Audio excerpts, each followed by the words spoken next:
Welcome back again. तो देखिए lecture 6 यहाँ पे हमारा रहेगा रिगार्डिंग यूनिट 4 दैट इज़ आपका इलेक्ट्रिसिटी। सो इसको हम यहाँ पे कंटिन्यू करेंगे। लास्ट लेक्चर में हमने ओम्स लॉ तक छोड़ा था एंड करंट का मैकेनिज्म हमने अच्छे से देखा था। कैसे करंट प्रोड्यूस होती है, फिर हमारे पास अलग अलग चीज़ें, अलग अलग पैरामीटर्स जो कि हमारे पास करंट के ऊपर डिपेंडेंट होते हैं, उनको भी हमने देखा। नाउ अब हम बात करेंगे इस वाले लेक्चर में बेसिकली यहाँ पे कि रेजिस्टेंस हमारे पास क्या होती है। अच्छा, फिर हमारे पास रेजिस्टिविटी क्या होती है। अच्छा, कंडक्टेंस हमारे पास क्या होती है, कंडक्टिविटी हमारे पास क्या होती है, ये सभी चीज़ें। नाउ देखिए, अगर मैं रेजिस्टेंस की बात करूँ, रेजिस्टेंस हमारे पास क्या है। रेजिस्टेंस हमारे पास किसी भी एक कंडक्टर की क्या होती है, किसी भी एक कंडक्टर की प्रॉपर्टी होती है एंड जिसके कारण ये जो कंडक्टर होता है बेसिकली, या फिर ये जो प्रॉपर्टी हमारे पास होती है एक कंडक्टर में, सो इस प्रॉपर्टी के कारण हमारे पास रेजिस्टेंस शो होती है या फिर अपोजिशन होती है। किसके रिगार्डिंग? करंट के रिगार्डिंग। फॉर एग्जांपल, अगर ये हमारे पास है कंडक्टर कोई, ये हमारे पास है कंडक्टर कोई, अगर फॉर एग्जांपल हमारी करंट यूँ फ्लो करना चाहती है, अब अगर इस करंट को यहाँ पे, इस करंट को कोई यहाँ पे रोकना चाहता है, कोई प्रॉपर्टी, उस प्रॉपर्टी को हम सिंपली क्या बोलते हैं, उस प्रॉपर्टी को हम बोलते हैं रेजिस्टेंस। क्या बोलते हैं? Resistance. And it is simply कि how difficult it is for electric current to flow through a material, यानी कि एक इलेक्ट्रिक करंट को कितना मुश्किल हो रहा है किसी भी मटेरियल के थ्रू पास होने में। उस मुश्किल को निकालने का, या फिर उस मुश्किल, वो जो मुश्किल हमारे पास आ रही है, या फिर वो जो डिफ़िकल्टी राइज हो रही है, वही डिफ़िकल्टी हमारे पास, या फिर वो जो ब्लॉकेज ओकर कर रहा है, वही ब्लॉकेज हमारा क्या है यहाँ पे? रेजिस्टेंस। यानी कि जो करंट को ब्लॉक करना चाहता है, जो करंट को बेसिकली क्या करना चाहता है, जो करंट को बेसिकली अपोज करना चाहता है। जैसे आपने सिंपली जो मैकेनिक्स हमारा था, मैकेनिक्स हमारा होता है, सो मैकेनिक्स में आप क्या पढ़ते हो? मैकेनिक्स में आप पढ़ते हो कोई ऑब्जेक्ट, कोई ऑब्जेक्ट आगे की ओर बढ़ने की कोशिश करना चाहता है, रोल करना चाहता है, स्लाइड करना चाहता है, एंड उसको बेसिकली यहाँ पे कौन अपोज करता है? उसको यहाँ पे लगने वाला फ्रिक्शन सरफेस के साथ अपोज करता है। सो जो काम मैकेनिक्स में फ्रिक्शन करता है टू दी मूविंग पार्टिकल्स हमारे पास, या फिर मूविंग ऑब्जेक्ट्स, सेम काम यहाँ पे याद रखेंगे आप, सेम काम यहाँ पे रेजिस्टेंस करता है to the flow of current. समझ में आया होगा। सो जो काम फ्रिक्शन करता है मैकेनिक्स में, वो काम यहाँ पे रेजिस्टेंस करता है किसमें? करंट में। नाउ जो रेजिस्टेंस हमारे पास आती है, देखिए रेजिस्टेंस हमारे पास क्यों आती है। देखिए हमारे पास कंडक्टर के अंदर, हमारे पास जो कंडक्टर बेसिकली होता है, कंडक्टर में हमारे पास क्या होते हैं? एक तो इलेक्ट्रॉन्स होते हैं, दूसरे हमारे पास इसमें पॉजिटिव आयन्स होते हैं। ये जो इलेक्ट्रॉन्स एंड ये जो पॉजिटिव आयन्स हमारे पास होते हैं, इनके बीच आपस में कोलिजन्स होते हैं, ये कोलाइड करते हैं एंड उस कोलिजन के कारण बेसिकली जितना इनका कोलिजन होगा, इलेक्ट्रॉन्स अच्छे से मूव नहीं कर पाएंगे। सो इसी चीज़ को हम बोलते हैं कि करंट का फ्लो होना जो है वो अपोज हो जाएगा एंड यहाँ पे रेजिस्टेंस ऑकर करेगी। सो इसका मेन काज, या फिर आप यहाँ पे काज लिख सकते हो कि काज हमारे पास क्या है रेजिस्टेंस का?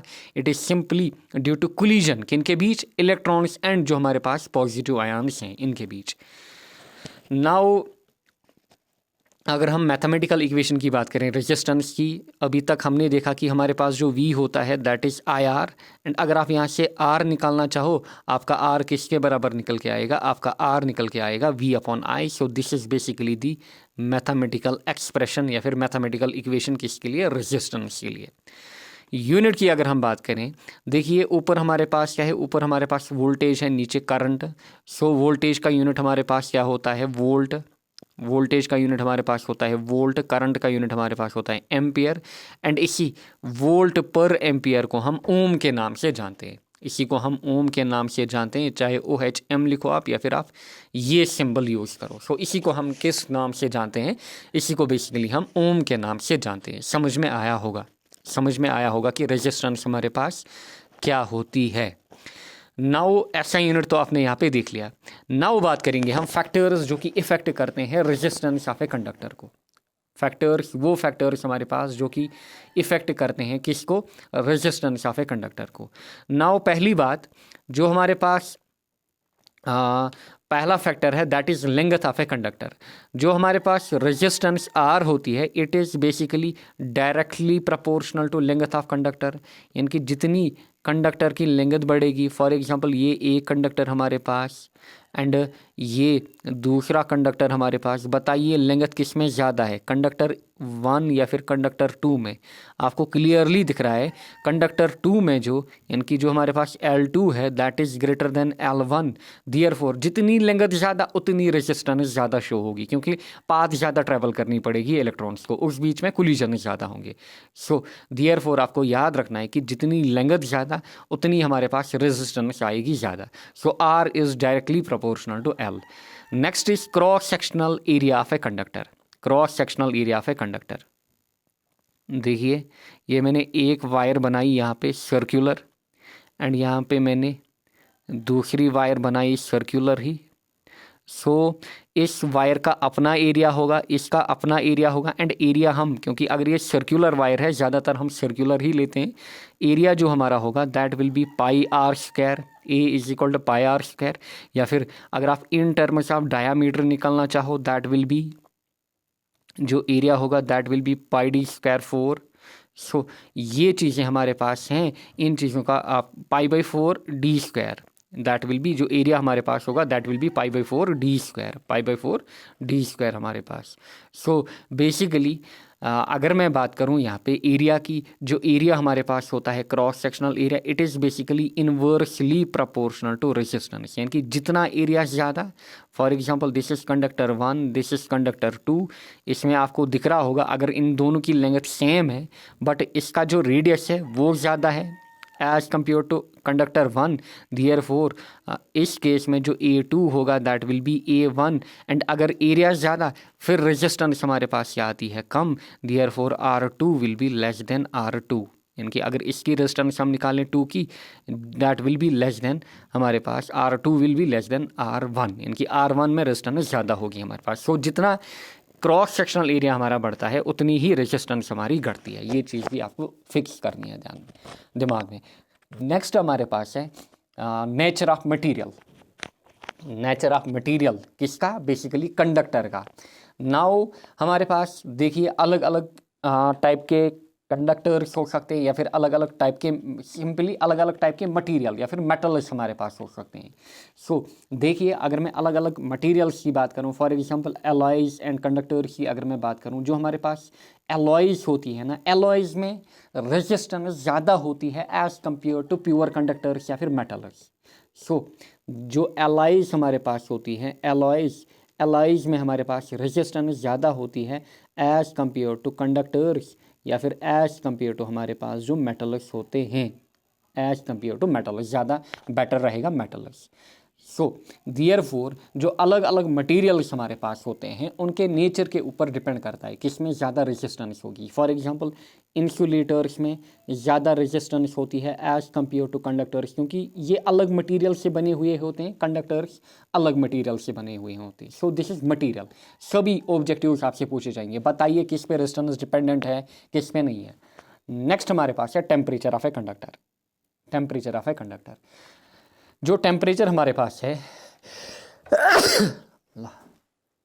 जो टेम्परेचर हमारे पास है ये भी इम्पैक्ट करता है किसको, रेजिस्टेंस को। ये भी बेसिकली इम्पैक्ट करता है रेजिस्टेंस को। नाउ अगर आप नेचर ऑफ मटेरियल पे आए, नेचर ऑफ मटेरियल पे अगर आप आए, हमारे पास बेसिकली कंडक्टर्स होते हैं।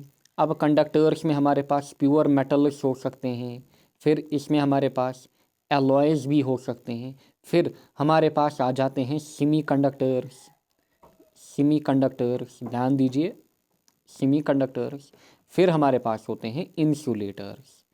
फिर हमारे पास क्या होते हैं, इंसुलेटर्स। नाउ जितना आप ऊपर से नीचे आओगे फ्रॉम कंडक्टर टू इंसुलेटर, जो हमारी रेजिस्टेंस है वो बढ़ती है, जो हमारे पास रेजिस्टेंस है या फिर रेजिस्टिविटी है वो बढ़ती है हमारे पास। देयरफॉर मेटल्स में ज़्यादा रेजिस्टेंस, मेटल्स में सॉरी कम रेजिस्टेंस, सबसे कम रेजिस्टेंस, इसीलिए करंट का जो फ्लो है वो मेटल्स में ईजिली हो जाता है। फिर इंसुलेटर्स में सबसे हाई, एंड सेमीकंडक्टर्स में मीडियम रेजिस्टेंस हमारे पास। ये चीज़ आपको याद रखनी है। नाउ अगर हम टेम्परेचर की अब बात करें, टेम्परेचर ऑफ ए कंडक्टर की अगर हम बात करें, टेम्परेचर बेसिकली आपको देखना है, पहली बात अगर हम ऐसे आप लिखोगे एज टेम्परेचर इंक्रीजेस, इसमें आप ऐसे लिखोगे एज टेम्परेचर इंक्रीज, जितना टेम्परेचर हमारा बढ़ रहा है, जितना हमारा टेम्परेचर बढ़ रहा है। सो हो क्या रहा है, पहले एक एक करके हम देखेंगे, एक एक करके हम, ये तो हमने देखा किसका इम्पैक्ट, ये जो मैंने आपको यहाँ पे बनाया, this is nature of material of a conductor, या फिर different materials have different resistance. ये तो हमने प्रॉपर्टी 3 के रिगार्डिंग यहाँ पे आपको समझाया।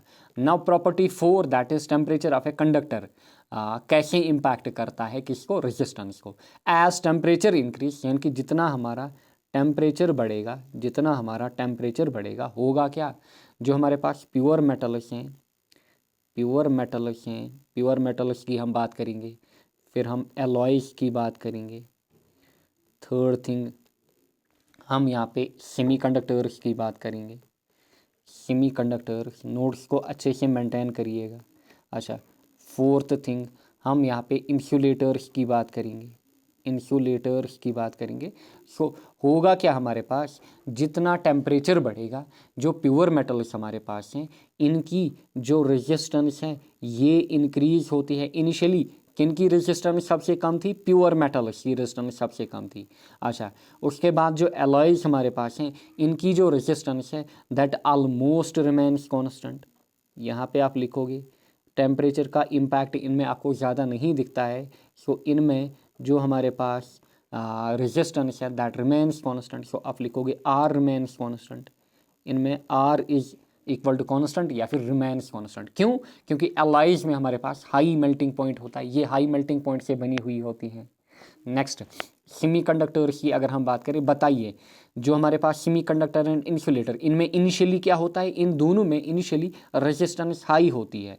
सो होगा क्या, जितना टेम्परेचर हमारा बढ़ेगा इनकी जो रेजिस्टेंस है वो घटेगी, इनमें जो रेजिस्टेंस है वो डिक्रीज हो जाती है, किनमें, सेमीकंडक्टर्स एंड इंसुलेटर्स में। अब प्योर मेटल्स में रेजिस्टेंस क्यों इंक्रीज होती है, अभी मैंने आपको बताया। जो हमारे पास प्योर मेटल होगा या फिर कंडक्टर होगा उसमें हमारे पास इलेक्ट्रॉन्स होंगे, पॉजिटिव आयन्स होंगे। जितना आप टेम्परेचर बढ़ाओगे, ध्यान दीजिएगा, जितना आप टेम्परेचर बढ़ाओगे, ये आपने बचपन से ही पढ़ा होगा, जितना हमारा टेम्परेचर बढ़ता है जो काइनेटिक एनर्जी है वो बढ़ जाती है। काइनेटिक एनर्जी बढ़ गई, वेलोसिटी बढ़ जाती है पार्टिकल्स की, वेलोसिटी बढ़ गई, ये पार्टिकल्स इजीली मूव करते हैं। जब ये इजीली मूव करेंगे ज़्यादा कोलिजन्स होंगे आपस में, देयरफॉर रेजिस्टेंस क्या होगी, रेजिस्टेंस हमारे पास बढ़ जाएगी। समझ में आया होगा, क्योंकि काज ऑफ रेजिस्टेंस हमने देखा। देयरफॉर यही लॉजिक आपको यहाँ पे यूज़ करना है एंड अपने माइंड में फिक्स करके चलना है। So this is all about the factors effecting resistance of a conductor. I hope आपको अच्छे से समझ में आया होगा क्या क्या फैक्टर्स हमारे पास हैं। नोट डाउन करिए अच्छे से, यहाँ से ढेर सारे क्वेश्चन आपके बनते हैं।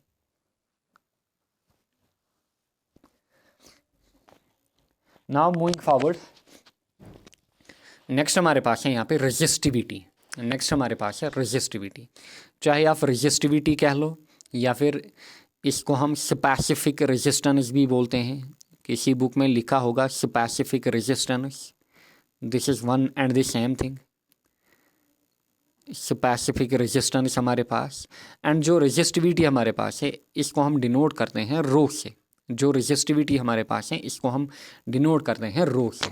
अब जो रेजिस्टिविटी हमारे पास है ये अगेन किसी भी मटेरियल की क्या होती है, फंडामेंटल प्रॉपर्टी, यानी कि ये हर एक मटेरियल में अलग होगी एंड हर एक मटेरियल में अपनी अपनी प्रॉपर्टी होगी, इनकी हर एक मटेरियल में ये यूनिक होगी।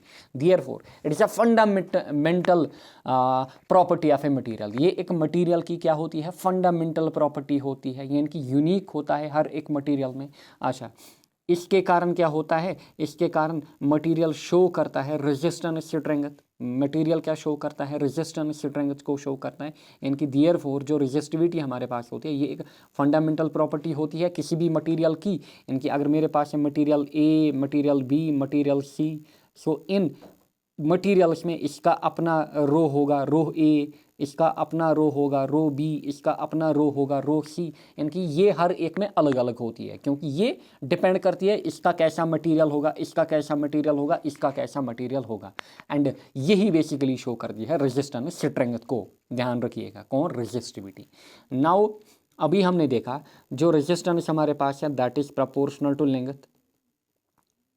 रेजिस्टेंस हमारे पास जो है that is proportional to length. जो हमारे पास रेजिस्टेंस है, देखिए रेजिस्टेंस जो हमारे पास है that is proportional to length.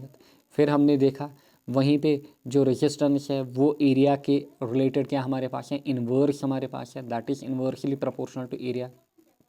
And therefore हम लिख सकते हैं आर जो हमारे पास है that is proportional to L by A, R जो हमारे पास है that is proportional to L by A. और इसी चीज़ को मैं यहाँ पे लिखूँगा कैसे, प्रोपोर्शनलिटी को हटाइए, यहाँ पे कांस्टेंट लाइए and that constant is rho. R जो हमारे पास होता है दिस इज रेजिस्टेंस की इक्वेशन, रेजिस्टेंस हमारे पास होती है rho L by A. And यहाँ से इस इक्वेशन से आप इजीली रो को निकाल सकते हो। रो जो होगा आपका that will be R A by L, A को इधर लेके आइए, एल को नीचे लेके आइए। समझ में आया होगा। This is the equation for resistance and resistivity, दोनों के लिए आप यूज़ कर सकते हो। सो समझ में आया होगा। नाउ इस रिलेशन से आपको क्या समझ में आया कि आर जो है R is proportional to L and inversely proportional to A, and R जो है वो रेजिस्टिविटी पे डिपेंड करता है। इनकी रेजिस्टिविटी क्या है, फिर basic property of a material या फिर fundamental property of material. But ध्यान दीजिएगा अभी हम देखेंगे कि फैक्टर्स कौन से हैं जो इफेक्ट करते हैं रेजिस्टिविटी को, कौन कौन से फैक्टर्स हैं। But before that first we will see the SI unit, SI unit of resistivity, SI unit. Now resistivity की इक्वेशन हमारे पास है R A by L, R A by L. Therefore R हमारे पास क्या है, आर हमारे पास है भाई साहब ओम, अच्छा ए क्या है एरिया, ध्यान दीजिएगा ओम इंटू ए क्या है एरिया, इनकी मीटर स्क्वायर, नीचे एल लेंगथ, मीटर मीटर और मीटर गया, यहाँ पे क्या बचा meter. So ohm meter is the SI unit किसका, रेजिस्टिविटी का। सो ओम मीटर हमारे पास है SI यूनिट किसका, रेजिस्टिविटी का। ध्यान में आपको रखना है units are very very important, जितने भी हमारे पास इलेक्ट्रिकल क्वांटिटीज़ हैं उनके यूनिट्स हमारे पास काफ़ी ज़्यादा इंपॉर्टेंट। नाउ आगे की ओर बढ़ते हैं। अच्छा बिफोर दैट आप रेजिस्टिविटी के लिए एक और इक्वेशन याद रखेंगे, ये तो आपने ये वाली इक्वेशन याद रखी कि रेजिस्टिविटी हमारे पास है R A by L. But जो इसके लिए मेन इक्वेशन है, मेन इक्वेशन, क्योंकि ये इक्वेशन किसके लिए है basically, this is for resistance, but resistivity के लिए भी हम यूज़ करते हैं। जो रेजिस्टिविटी की अपनी इक्वेशन होती है ज़्यादा क्या मैक्सिमम एस्पायरेंट्स को ये पता ही नहीं होती है। This is basically m upon n E square टा। सो ये हमारे पास है basic and fundamental equation for resistance यार सॉरी रेजिस्टिविटी। सो ये है इक्वेशन फॉर रेजिस्टिविटी, इस चीज़ का आप ध्यान रखेंगे। नाउ आपको यहाँ पे क्लियरली दिख रहा है इस इक्वेशन में कि जो रेजिस्टिविटी हमारे पास है वो डिपेंड है किसके ऊपर, m के ऊपर, वो डिपेंड है हमारे पास n के ऊपर, वो डिपेंड हमारे पास है किसके ऊपर, टा के ऊपर। टा मतलब यहाँ पे हमारे पास रिलैक्सेशन टाइम हमारे पास, एंड रिलैक्सेशन टाइम हम कोरिलेट करते हैं किसके साथ, टेम्परेचर के साथ। सो इसको हम कोरिलेट करते हैं टेम्परेचर के साथ। एंड n जो नंबर डेंसिटी है this is basically material property. So आपको ये फंडामेंटल इक्वेशन याद रखनी है, this is fundamental equation. Fundamental equation किसके लिए, न्यूमेरिकल्स के लिए ये इक्वेशन बिल्कुल भी यूज़ नहीं होगी।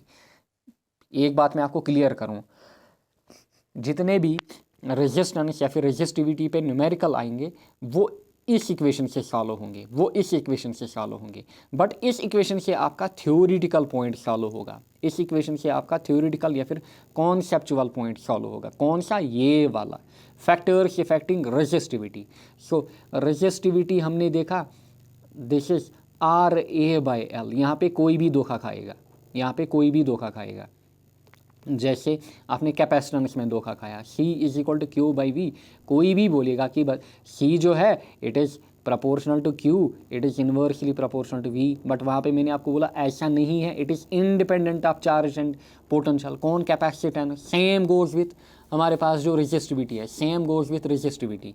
सो रेजिस्टिविटी की बेसिक इक्वेशन आपको याद रखनी है फॉर थ्योरी, दैट इज़ ये हमारे पास है mne स्क्वायर टा, ये हमारे पास है equation. This is basically resistance को कोरिलेट करने के लिए। अगर आपको थ्योरेटिकली रेजिस्टेंस को कोरिलेट करना है ये इक्वेशन आप यूज़ करोगे, रेजिस्टिविटी को कोरिलेट करना है ये वाली equation. Therefore factors affecting resistivity, आप बोलोगे कि रेजिस्टिविटी ए पे डिपेंड है, जैसा कि इक्वेशन से दिख रहा है रेजिस्टिविटी एल के इन्वर्स है, बट ऐसा नहीं है। Resistivity is independent of dimension is that is length and area. ये ना तो ए पे डिपेंड है ना तो एल पे डिपेंड है।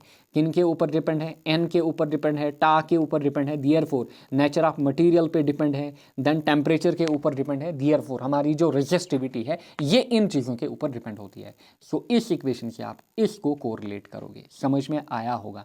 एंड जो हमारे पास फैक्टर्स अफेक्टिंग द रेजिस्टेंस है, इन फैक्टर्स को आप इस इक्वेशन से कोरिलेट करना, समझ में आया होगा, ये वाली इक्वेशन से इसको कोरिलेट, एंड जो ये वाले फैक्टर्स हैं इनको इस इक्वेशन से कोरिलेट करना। आई होप आपको समझ में आया होगा। एंड जनरली यहाँ पे एस्पायरेंट्स को कन्फ्यूजन होता है कि ये इक्वेशन से तो ये दिख रहा है, जो दिखता है वो हमेशा बिकता नहीं है, याद रखिएगा।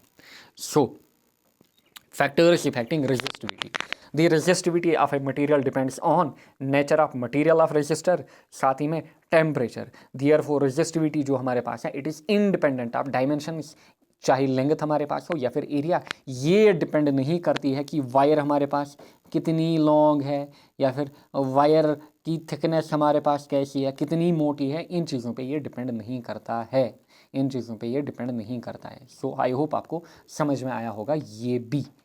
नेक्स्ट हमारे पास है कंडक्टेंस। कंडक्टेंस ध्यान दीजिएगा, वन इज हमारे पास रेजिस्टेंस, अनदर इज हमारे पास रेजिस्टिविटी। रेजिस्टिविटी रेजिस्टिविटी अभी हमने देखा, जो हमारे पास रेजिस्टेंस है इसको हमें कोरिलेट करना है किसके साथ, कंडक्टेंस। रेजिस्टेंस ध्यान दीजिएगा, रेजिस्टेंस कंडक्टेंस, ईजी वे में आपको याद रखने के लिए, रेजिस्टेंस कंडक्टेंस, फिर resistivity conductivity, resistivity conductivity, last के कुछ अल्फ़ाबेट्स को आपको पकड़ना है, रेजिस्टिविटी कंडक्टिविटी। देयरफॉर जो हमारे पास कंडक्टेंस होती है it is reciprocal of resistance, इन दो को पकड़िए। देन जो कंडक्टिविटी होती है इट विल बी हमारे पास रेसिप्रोकल ऑफ रेजिस्टिविटी, समझ में आया होगा। देयरफॉर हमेशा के लिए याद रखिएगा, जो कंडक्टेंस होती है it is reciprocal of resistance, conductance resistance. And जो कंडक्टेंस हमारे पास है या फिर कंडक्टेंस की अगर मैं बात करूं, कंडक्टेंस को हम बेसिकली डिनोट करते हैं जी से, इसको हम डिनोट करते हैं जी से। एंड जो हमारा जी होता है बेसिकली जी को हम लिख सकते हैं देयरफॉर इट इज़ 1/r, जी जो हमारा है इट इज़ 1/r, इनके इट इज़ 1 रेजिस्टेंस। बताइए इट इज़ 1 रेजिस्टेंस, एग्जाम में ज़्यादातर इसका यूनिट पूछा जाता है, बाकी क्वेश्चन नहीं पूछे जाते हैं इसमें, सिंपल यूनिट। सो जी हमारे पास है 1/r, देयरफॉर इसका यूनिट, क्योंकि रेजिस्टेंस का यूनिट हमारे पास क्या है, ओम, सो इसका यूनिट क्या होगा 1/ओम, और इसी को हम बोलते हैं ओम इनवर्स। क्या बोलते हैं, ओम इनवर्स। और ओम इनवर्स को हम बोलते हैं, किसी बुक में लिखा होगा मोह, ओम इनवर्स को ही मोह बोला जाता है, या फिर किसी बुक में लिखा होगा सिमन। सो ऐसे कोई भी एग्जाम में आपसे पूछा जा सकता है, कोई भी यूनिट 1/ओम, ओम इनवर्स, मोह या फिर सिमन, किसके रिगार्डिंग, कंडक्टेंस के रिगार्डिंग। आई होप आपको अच्छे से समझ में आया होगा। नेक्स्ट इज हमारे पास कंडक्टिविटी। अगर मैं कंडक्टिविटी की बात करूं, यहीं पे मैंने आपको समझाया कंडक्टिविटी क्या होगी, रेजिस्टेंस का इन्वर्स होगा कंडक्टिविटी। एंड कंडक्टिविटी को हम डिनोट करते हैं सिग्मा से, कंडक्टिविटी को हम डिनोट करते हैं सिग्मा से, it is reciprocal of resistivity. Therefore जो सिग्मा हमारे पास होगा, सिग्मा विल बी 1/ρ, सिग्मा हमारे पास क्या होगा, सिग्मा हमारे पास होगा 1/ρ, सिग्मा हमारे पास क्या होगा, सिग्मा हमारे पास 1/ρ होगा, सिग्मा हमारे पास क्या होगा 1/ρ। जी क्या था, जी था हमारे पास 1/r, जी था हमारे पास 1/r, जी था हमारे पास 1/r। यूनिट निकालिए देयरफॉर, यूनिट निकालिए। सो देयरफॉर यूनिट जो होगा दैट विल बी 1/, अच्छा बताइए रो के यूनिट, अभी हमने देखे थे रो के यूनिट हमारे पास क्या था, ohm metre. So ohm metre, so it will be, चलिए ऐसे लिखते हैं ओम इंटू मीटर।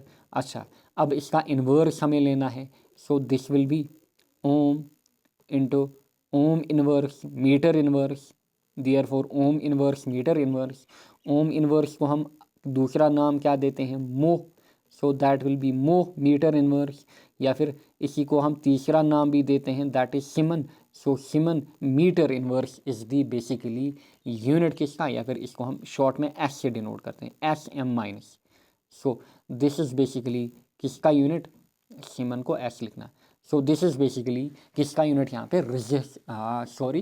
कंडक्टिविटी का। So siemens metre inverse is the unit of या फिर ऐसा यूनिट ऑफ हमारे पास कंडक्टिविटी। नोट डाउन करिए,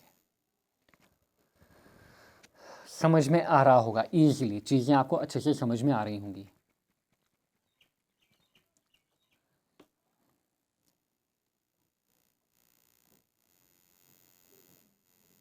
ज़्यादा टिपिकल नहीं है, बस अच्छे से नोट्स को देखिए, अच्छे से लेक्चर्स को देखिए, अपने नोट्स को क्या करिएगा, अपने नोट्स को अच्छे से बनाइएगा and you will definitely do wonders in the exam, specially इस कंटेंट से।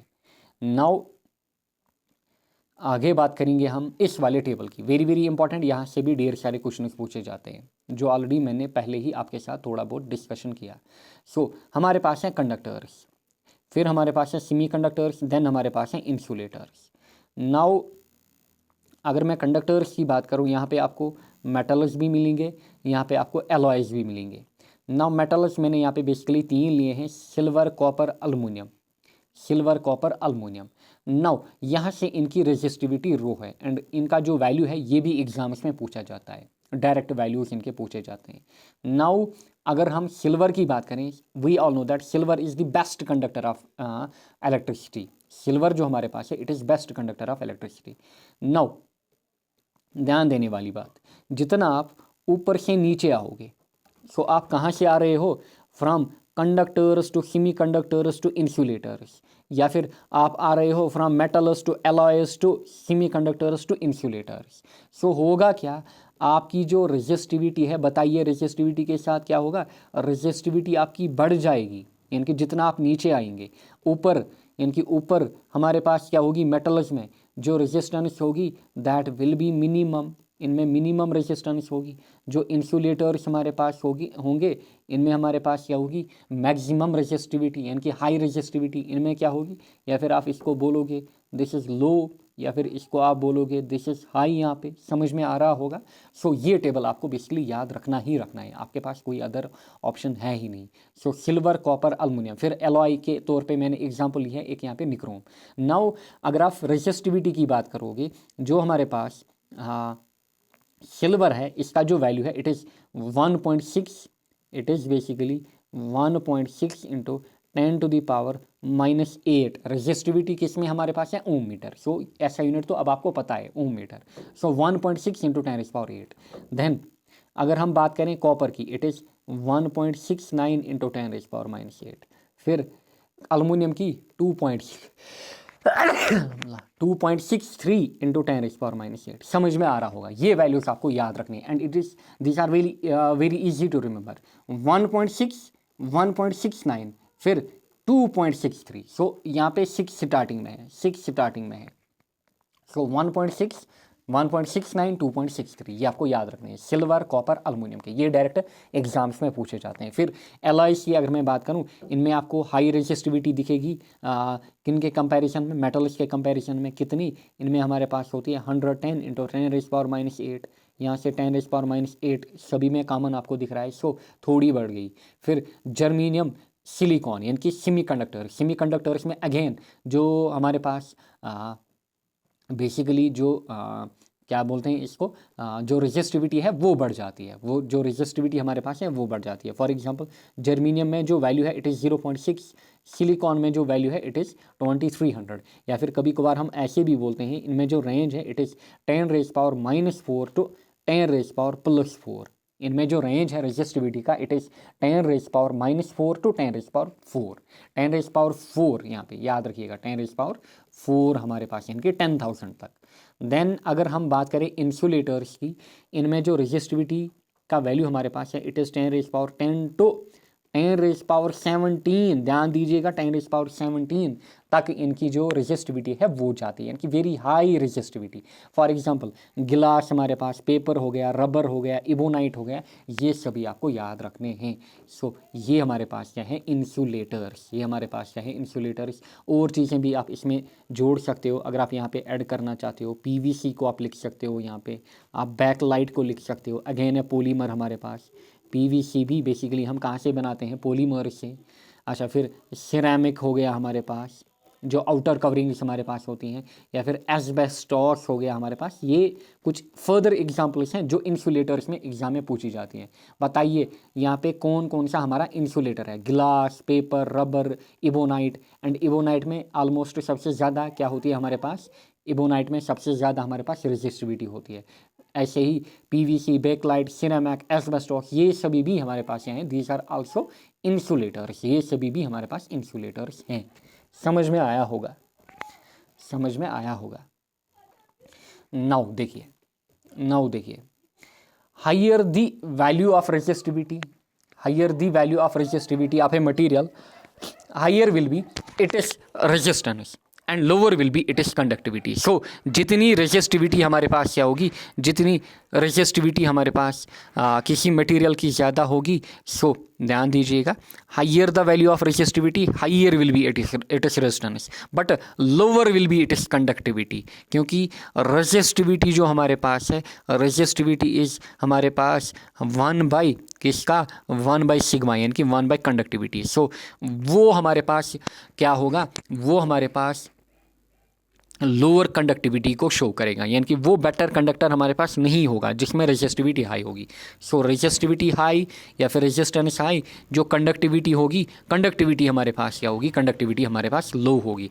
And decreasing order of resistivity, देखिए यहाँ पे इंसुलेटर्स में सबसे ज़्यादा रेजिस्टेंस, फिर सेमीकंडक्टर्स में थोड़ी बहुत कम, एलॉयज़ में थोड़ी बहुत कम, एंड कंडक्टर्स में सबसे कम रेजिस्टिविटी, यानी कि ये बेटर हमारे पास बेटर या फिर बेस्ट कंडक्टर्स होंगे। दीज विल बी बैड हमारे पास, ये चीज़ आपको याद में रखनी है। देन कुछ प्रॉपर्टीज़ है यहाँ पे, डायरेक्ट एप्लीकेशन बेस्ड हैं। कॉपर एंड अलुमिनियम की अगर हम बात करें, जो कॉपर एंड अलुमिनियम हमारे पास हैं, इनको हम ट्रांसमिशन लाइन्स में यूज़ करते हैं। क्यों? क्योंकि इनमें लो रेजिस्टिविटी हमारे पास है। या फिर लो रेजिस्टिविटी, एग्जामिनर ऐसे भी क्वेश्चन देगा, फिर आप बोलोगे ये हमने पढ़ा नहीं होगा। एग्जामिनर आपको देगा हाई कंडक्टिविटी, ये भी करेक्ट ऑप्शन है। बस आपको अपने जो कॉन्सेप्ट्स हैं उनको लेके पकड़ना है, चाहे वेरी लो रेजिस्टिविटी बोले या फिर हाई कंडक्टिविटी, क्योंकि आपको रिलेशंस के साथ खेलना होता है साइंस में। सो अगर आपको रिलेशंस याद रहती हैं, आप इजीली ज़्यादा क्वेश्चन को आंसर कर पाते हो। सो अगर लो रेजिस्टिविटी है इसमें, देयरफॉर कंडक्टिविटी क्या होगी, हाई। इसी के कारण कॉपर एंड अलुमिनियम वायर्स को हम ट्रांसमिशन लाइन्स में यूज़ करते हैं।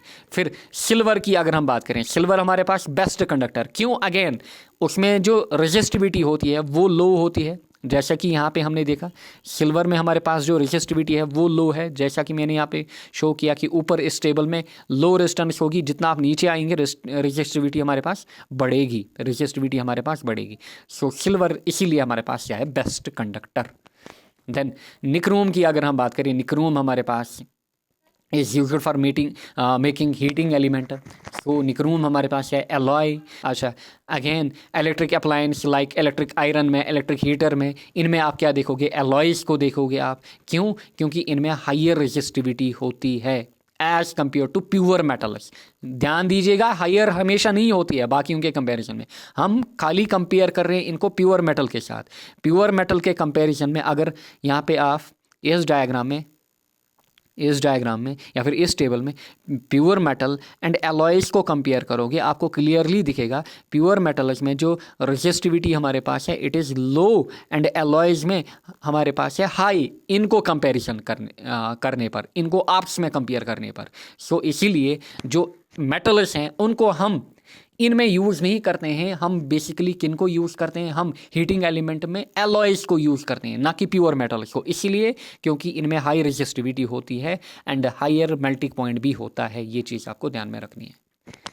ये सभी आपको एग्जाम में पूछी जाती हैं एप्लीकेशन बेस्ड। नेक्स्ट है यहाँ पे temperature dependence of resistivity and resistance. Temperature dependence of resistivity and resistance. Now देखिए टेम्परेचर डिपेंडेंस, इसमें आपको बेसिकली सिंपली क्या करना है, एक इक्वेशन याद रखनी है।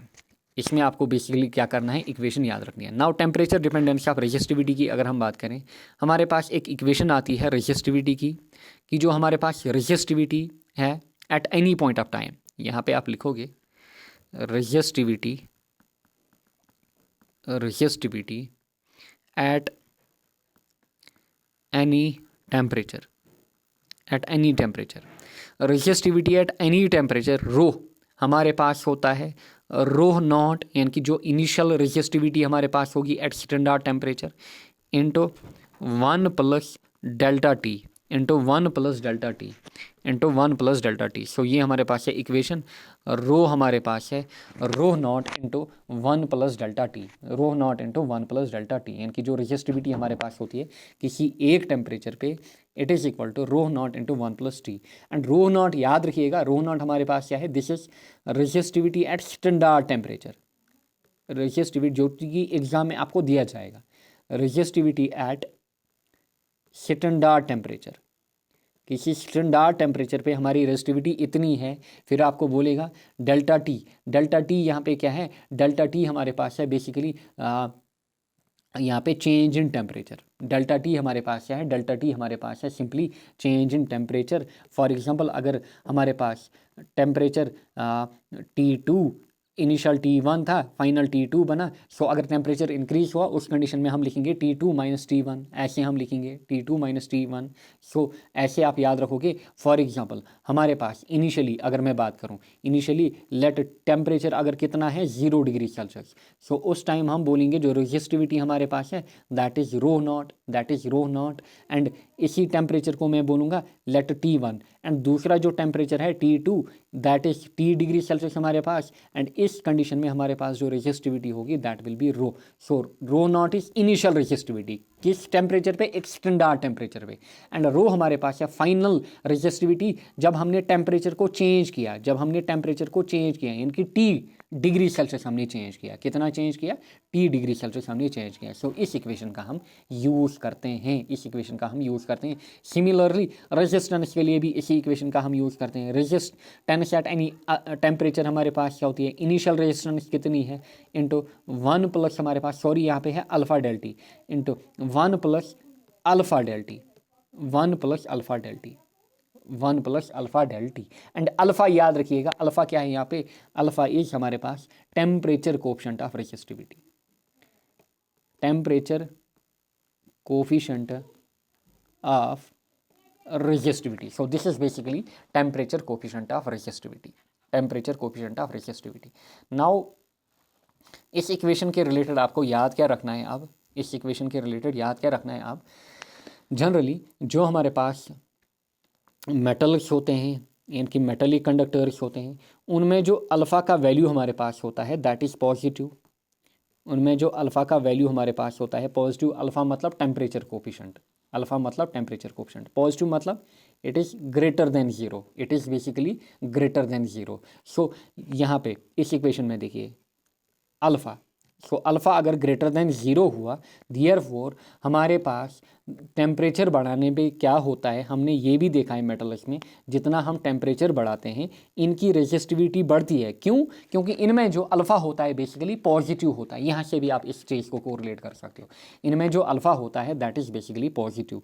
फॉर एग्जाम्पल ग्राफ बनाएंगे एंड ये जो ग्राफ्स मैं यहाँ पे बनाऊँगा, इन ग्राफ्स को एग्जाम में पूछा जाता है स्पेशली। फॉर एग्जाम्पल कोई मेटल, यहाँ से कोई मेटल लिया मैंने, लाइक कॉपर मैंने लिया, आपको बताएंगे बताइए कॉपर के लिए रेजिस्टिविटी वर्सेस टेम्परेचर ग्राफ कैसा बनेगा। सो यहाँ पे आपको दिख रहा है मेटल्स के लिए अल्फ़ा जो होता है it is positive, therefore temperature बढ़ाने पे रेजिस्टिविटी बढ़ जाती है। सो मेटल्स के लिए ऐसा ग्राफ बनता है, मेटल्स के लिए हमारे पास ऐसा ग्राफ बनता है, increasing upwards. Very very important, exam में पूछा जाता है, एग्जाम में पूछा जाता है, नोट डाउन करिए, दिस इज़ फॉर मेटल्स। दूसरा यहाँ पे अगर मैं एलॉयज़ की बात करूँ, एलॉयज़ में आपने क्या देखा, वापस आएंगे हम, वेट ए सेकंड। एलॉयज़ में हमने क्या देखा, एलॉयज़ में हमने देखा जो रेजिस्टेंस है वो टेम्परेचर बढ़ाने पे क्या रहती है, कांस्टेंट रहती है, यानी कि उस पर ज़्यादा इम्पैक्ट नहीं पड़ता है। सेम यहाँ पे हम ग्राफ से क्या करेंगे, यहाँ पे हम ग्राफ से डिपिक्ट करेंगे। एंड इसीलिए जो एलॉयज़ है इनके लिए जो रेजिस्टिविटी वर्सेस टेम्परेचर ग्राफ है वो ऐसे जाता है, वो ऐसे जाता है। ये क्या इंडिकेट करता है, यानी कि रेजिस्टिविटी थोड़ी थोड़ी बढ़ती है। देखिए यहाँ पे एब्रप्ट रेजिस्टिविटी बढ़ रही थी, यहाँ पे जो रेजिस्टिविटी है वो थोड़ी थोड़ी बढ़ रही है, यानी कि ये इस चीज़ को डिनोट कर रहा है कि यहाँ पे less effect of temperature, less effect of temperature. थोड़ा बहुत तो होता है बट हाइयर लेवल पे नहीं होता है, लेस इफेक्ट ऑफ टेम्परेचर। किन में, एलॉयज में। लाइक वहाँ पे हमने देखा कि इनकी जो रेजिस्टिविटी है वो कांस्टेंट रहेगी, बट ग्राफिकली हम दिखाते हैं कि थोड़ी बहुत तो बढ़ती है, थोड़ी बहुत, ज़्यादा नहीं, थोड़ी बहुत। इस चीज़ को आप ध्यान में रखेंगे। So this graph is for an alloy, ये ग्राफ जो हमारे पास है this is for alloy. Third thing हमारे पास सेमी कंडक्टर, थर्ड थिंग हमारे पास सेमी कंडक्टर। इन तीन के आपको ग्राफ देखने होते हैं, किसका, मेटल का, एलॉय का, सेमी कंडक्टर का, एग्जाम्स में पूछे जाते हैं। नाउ अगर मैं सेमी कंडक्टर्स की बात करूं, अगर मैं सेमी कंडक्टर्स की बात करूं, हमने देखा जो मेटल्स हैं इनमें अल्फ़ा हमारे पास क्या है, पॉजिटिव। नाउ जो सेमी कंडक्टर्स हैं इनमें अल्फ़ा हमारे पास होता है negative.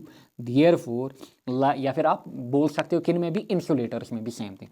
So therefore, but insulators को ग्राफिकली नहीं पूछा जाता है एग्जाम में। सब चीज़ें मैं आपके साथ शेयर कर रहा हूँ। नाउ जो इंसुलेटर्स हमारे पास हैं, सॉरी सेमी कंडक्टर्स हमारे पास हैं, अल्फ़ा क्या है, नेगेटिव।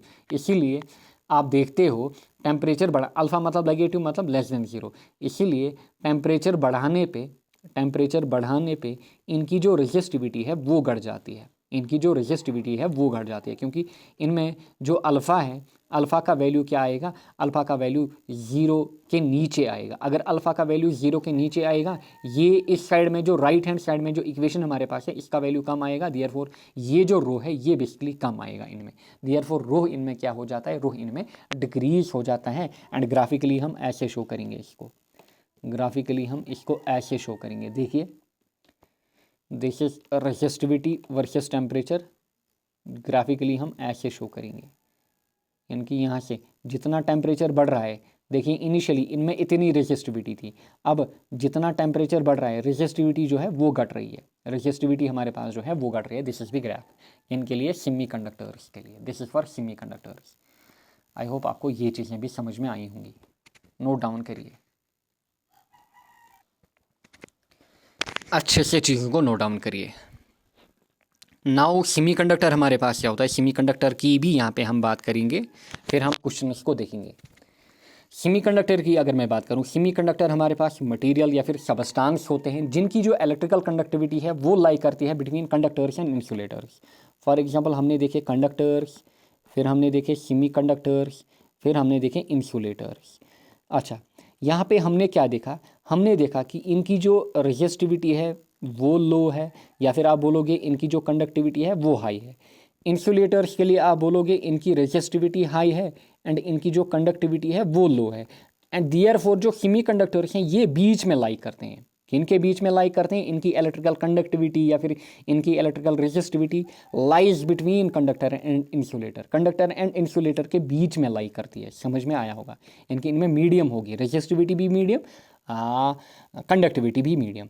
देयरफॉर आप इनको कैसे पहचानोगे सेमी कंडक्टर्स को, इनमें आपको कोवलेंट बॉन्डिंग दिखेगी एंड ये जनरली आपको कार्बन फैमिली में दिखेंगे। For example carbon, silicon, germanium हमारे पास, फिर टिन, लेड हमारे पास, ये किस में आते हैं, ये कार्बन फैमिली में आते हैं। बट विदाउट कार्बन हम बाकी को क्या लेते हैं, सेमी कंडक्टर्स यूज़ करते हैं, सिलिकॉन को, जर्मीनियम को, टिन, लेड को, इनको हम यूज़ करते हैं। एंड ज़्यादातर हम किसका यूज़ करते हैं, silicon and germanium.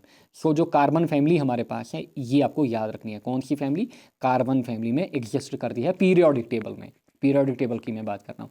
And you all know that हमारे पास जो कार्बन है इट इज़ टेट्रावैलेंट एंड इसमें जो बॉन्डिंग होती है दैट इज़ कोवलेंट बॉन्डिंग, अगर आपको याद होगा केमिस्ट्री में ये ऑब्जेक्टिव्स भी पूछे जाते हैं। अच्छा, सो पीरियोडिक टेबल में आपको कहाँ पे दिखेंगे, कार्बन फैमिली में, like carbon, silicon, germanium, tin, lead, but ज़्यादातर हम सिलिकॉन एंड जर्मीनियम का यूज़ करते हैं as semi conductor.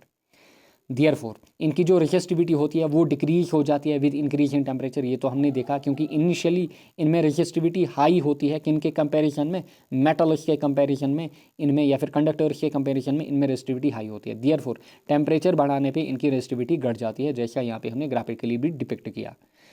Therefore eight higher temperature, ध्यान दीजिएगा, very important term, at higher temperature and lower temperature, high temperature पे क्या होता है, लो टेम्परेचर पे क्या होता है, this is high temperature and this is low temperature, high temperature and this is low temperature. अगर हम हाई टेम्परेचर की बात करें, सो जितना हम टेम्परेचर बढ़ाएंगे रेजिस्टिविटी क्या होगी, डिक्रीज होगी। ध्यान दीजिएगा, इनिशियली इनमें जो रेजिस्टिविटी है, ऐसे आप याद रखेंगे, इनिशियली इनमें जो रेजिस्टिविटी है it is high, this is initially. अब अगर हम टेम्परेचर चेंज करेंगे, यानी कि टेम्परेचर को हम चेंज करेंगे, बढ़ाएंगे घटाएंगे, हाई टेम्परेचर पे क्या होगा, इनकी जो रेजिस्टिविटी है वो घट जाएगी। रेजिस्टिविटी घटना मतलब कंडक्टिविटी बढ़ जाएगी। So they will behave as conductor. So high temperature पे they will behave as conductor, objective पूछा जाता है। एंड लो टेम्परेचर पे, अगर टेम्परेचर डिक्रीज होगा इनकी जो रेजिस्टिविटी है वो फर्दर बढ़ जाएगी एंड ये क्या बिहेव करेंगे, like insulator. And at 0 kelvin यानी कि 0 केल्विन पे ये बिहेव करते हैं लाइक इंसुलेटर। 0 केल्विन मतलब इसी को हम बोलते हैं फिजिक्स में एब्सोल्यूट टेम्परेचर। एब्सोल्यूट टेम्परेचर पे ये बिहेव करते हैं like insulators. Very very important points जिनका आपको ध्यान में रखना है। This is all about this lecture. अब सुपर कंडक्टर क्या है, फिर सुपर कंडक्टर में मैसनर इफेक्ट क्या है, ये हम नेक्स्ट लेक्चर में देखेंगे। नाउ कुछ क्वेश्चन को हम यहाँ पे करेंगे। देखिए question number 1, question number 2, question number 3, question number 4, then 5 यहाँ पे, 6, 7, 8, 9, 10, 11, 12, 13, 14 एंड 15, ताकि आपकी लेक्चर्स में ही हाई लेवल की प्रैक्टिस हो जाए। आपकी लेक्चर्स में ही बेसिकली क्या हो जाए, हाई लेवल की प्रैक्टिस यहाँ पे हो जाए। नाउ वापस मैं थोड़ा जाता हूँ।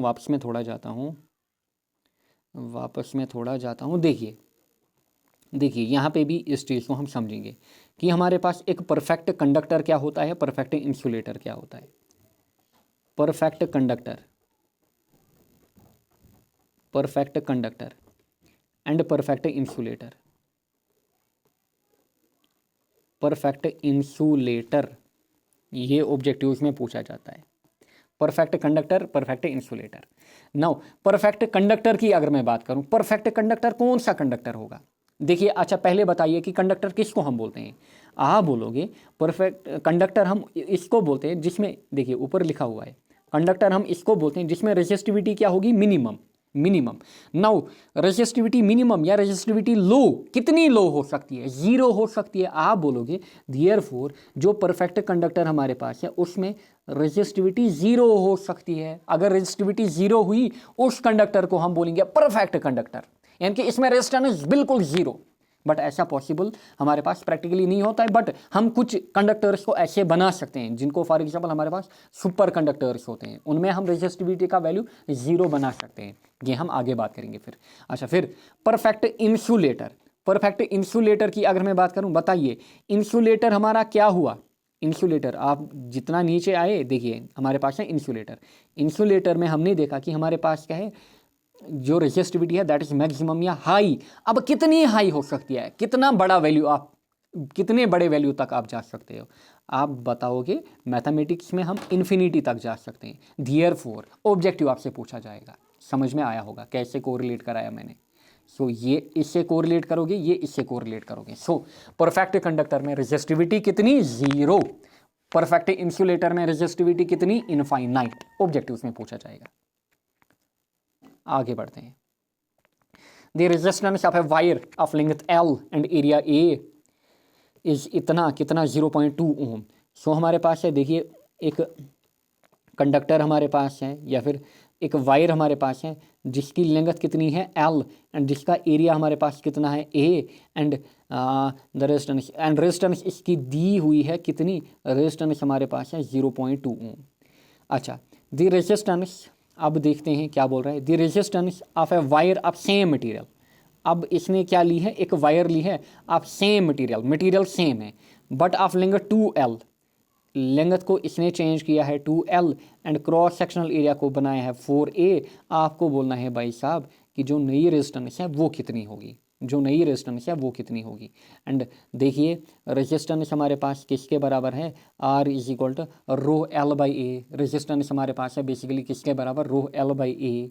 सो देयरफॉर अगर हम रेशियो निकालेंगे R2 बाई R1, सो इसको हम नाम देंगे दिस इज R2 एंड ये हमारे पास क्या है, resistance 1 R1, this is L1, this is A1, this is L1, this is A1 and इसको हम देंगे कि L2 हमारे पास कितना बना, 2 टाइम्स L, या फिर इनको आप यहाँ पे रखिए L और A ही। सो L2 हमारा 2 टाइम्स L एंड A जो है दैट इज़ 4 टाइम्स A, किस वायर का, इस वायर का।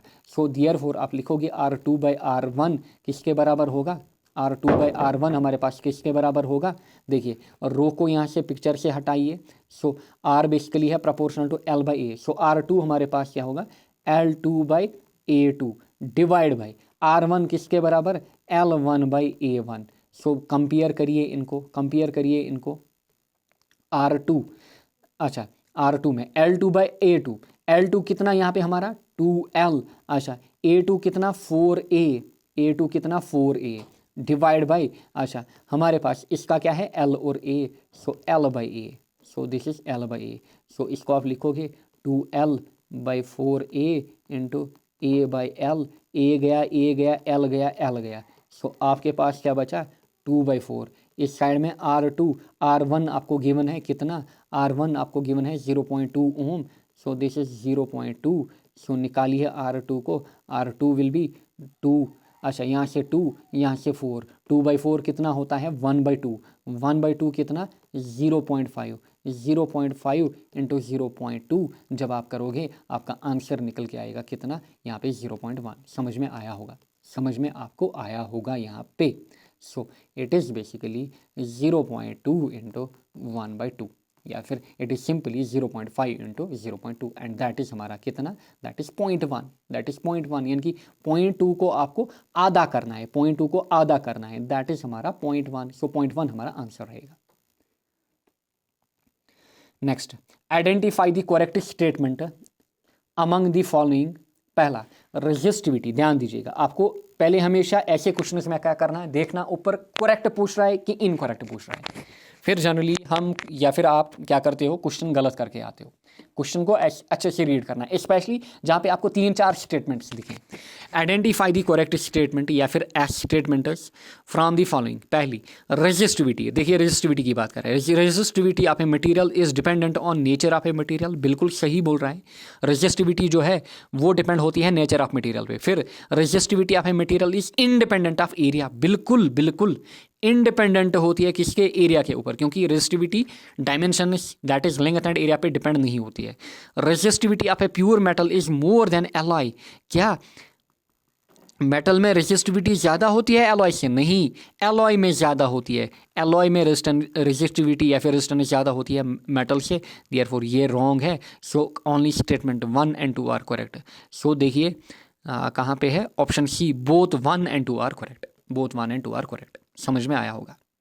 Next, the resistance of a conductor remains almost unaffected, और रेजिस्टेंस की बात कर रहा है, remains almost unaffected by change in temperature, this conductor is made up of। ऐसा कंडक्टर हमारे पास है कि जिस पे टेम्परेचर बढ़ाने पे या फिर टेम्परेचर को घटाने पे, सिंपली टेम्परेचर को चेंज करने पे डेल्टा टी क्या हो रहा है, इस पे कोई भी इम्पैक्ट, यानी कि अनइफेक्टेड, इसमें जो रेजिस्टेंस है उस पर कोई भी इम्पैक्ट नहीं पड़ रहा है। ये कौन सा कंडक्टर हो सकता है, सिल्वर, निकल, अल्मुनियम, मैग्नीनियम, नहीं, silver pure metal, nickel pure metal, aluminium pure metal, manganin हमारे पास है एलॉय, हमने देखा एलॉयज पे कोई इम्पैक्ट नहीं होता है टेम्परेचर बढ़ाने का, इनकी रेजिस्टिविटी या फिर रेजिस्टेंस पे कोई इम्पैक्ट नहीं पड़ता है। So option D. Next, if equal potential difference is applied, देखिए पोटेंशियल डिफरेंस बोल रहा है कि इक्वल पोटेंशियल हम दे रहे हैं, मतलब पोटेंशियल डिफरेंस कांस्टेंट है, is applied across tungsten, manganin and hard rubber. Tungsten हमारा क्या है, कंडक्टर, मैग्नीनियम हमारा क्या है, यानी कि मैग्नीनियम की अगर मैं बात करूं दिस इज हमारा एलॉय, फिर हार्ड रबर की अगर मैं बात करूं this is are insulator, insulator. अच्छा ऑप्शंस पढ़ते हैं फिर। अच्छा, equal current will flow through all wires, no, ये हमारे पास क्या है, दिस इज, इसको हम प्योर कंडक्टर कंसिडर कर सकते हैं, ये भी कंडक्टर है बट एलॉय की फॉर्म में। अच्छा, फिर हार्ड रबर हमारे पास है insulator, equal current will flow, no, ज़्यादा करंट किस में फ्लो होगी, प्योर कंडक्टर में, यानी कि टंगस्टन में, फिर मैग्नीनियम, फिर हार्ड रबर में। सो ये तो नहीं होगा। Maximum current will pass through hard rubber, नहीं, क्योंकि वो इंसुलेटर है उसमें मिनिमम होगी। Maximum current will pass through tungsten, बिल्कुल टंगस्टन में सबसे ज़्यादा करंट फ्लो होगी। सो करंट का ऑर्डर हमारे पास क्या होगा, टंगस्टन, फिर मैग्नीनियम, फिर हमारे पास हार्ड रॉपर। सो समझ में आया होगा। If the length of a wire is doubled, so length of a wire को हम क्या कर रहे हैं, doubled, and cross section area of wire is halved, then the resistivity of material is resistivity.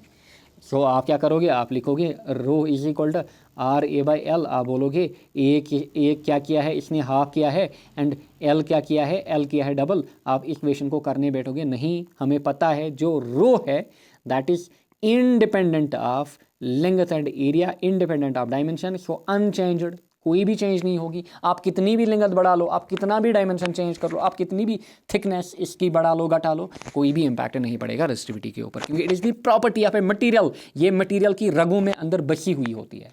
समझ में आया होगा।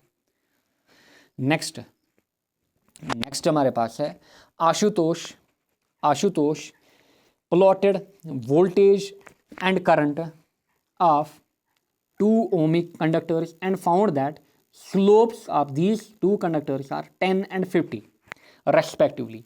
If the same 20 voltage battery is connected across these 2 ohmic wires separately, what will be the ratio of current? अब आप चिंता हो गए कि इसने तो खाली वोल्टेज दिया भाई साहब, बट भाई साहब मैंने आपको बोला स्लोप किसका, वोल्टेज करंट ग्राफ का स्लोप जब आप निकालते हो स्लोप ऑफ कंडक्टर, सो वो बेसिकली आपको क्या देता है, रेजिस्टेंस देता है।